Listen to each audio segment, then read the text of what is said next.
Au début de l'année, c'est toujours intéressant de faire le ménage dans notre classroom. Donc, comme c'est la deuxième année, comme on débute l'année avec Classroom, voici un petit vidéo pour faire un rappel de ce qu'il faut faire d'abord pour faire son ménage. Donc, voyez-vous ici, j'ai le groupe 410 Sciences Techno de l'année passée. Je ne peux malheureusement pas le supprimer directement. La seule chose que je peux faire en pesant sur les trois petits points ici, c'est de l'archiver. Ça équivaut à prendre mon cours et à le mettre de côté.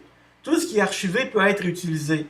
Donc, si tu décides de vouloir utiliser des choses de l'année passée, donc soit des devoirs que tu as déjà créés, soit des notes que tu as déjà laissées, ou tout simplement pour le reconsulter dans l'année pour savoir qu'est-ce que tu avais fait à telle date, à peu près quand, là, se replacer dans le contexte de l'année passée. Donc, tu vas posséder une copie dans les archives. Donc, je clique Archiver. Vos élèves ne pourraient, vous et vos élèves ne pourrez plus apporter de modifications. Donc, j'archive. Il disparaît de mon menu. Lorsque je viens ici, dans les trois hot dogs, en haut à gauche, et que je descends dans cours archivé, et bien voilà tous les cours qui sont archivés. Donc, je peux les consulter, je peux réutiliser des blocs. Par contre, ces cours-là sont comme gelés. C'est comme l'équivalent de prendre mon cahier de planification de l'année passée, de le mettre dans un tiroir et de le consulter à l'occasion. Si je veux vraiment effacer des cours, c'est ici que je vais le faire. Je vais venir dans les trois petits points. Donc, je viens par exemple ici dans Formation TIC avec 10 élèves. Trois petits points ici. Je peux le restaurer ou je peux le supprimer. Je décide de le supprimer.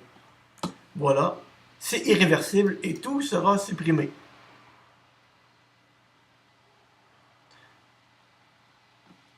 Pour créer un nouveau cours, eh bien, je viens dans Cours et en haut à droite, j'ai le petit plus. Créer un cours. Et voilà, je pourrais créer mon cours. Donc, 420 Sciences Techno.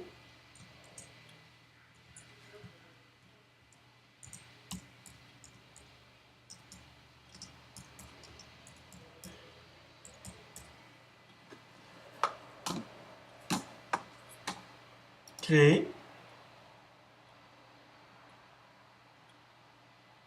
Et voilà, mon cours est créé.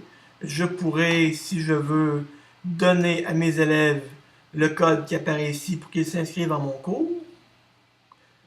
Ou je pourrais inscrire par groupe, donc inviter des élèves. Par contre, mais vous pouvez toujours essayer les groupes, là. Par exemple, groupe 120, 420.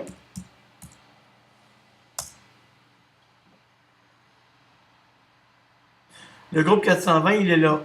Par contre, un des deux, là, ça va être la même chose.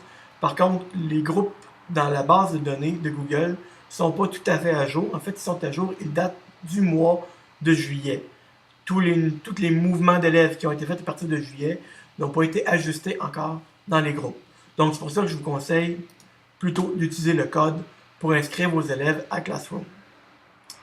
Voilà, c'était ce qu'il fallait faire pour se préparer en ce beau début d'année.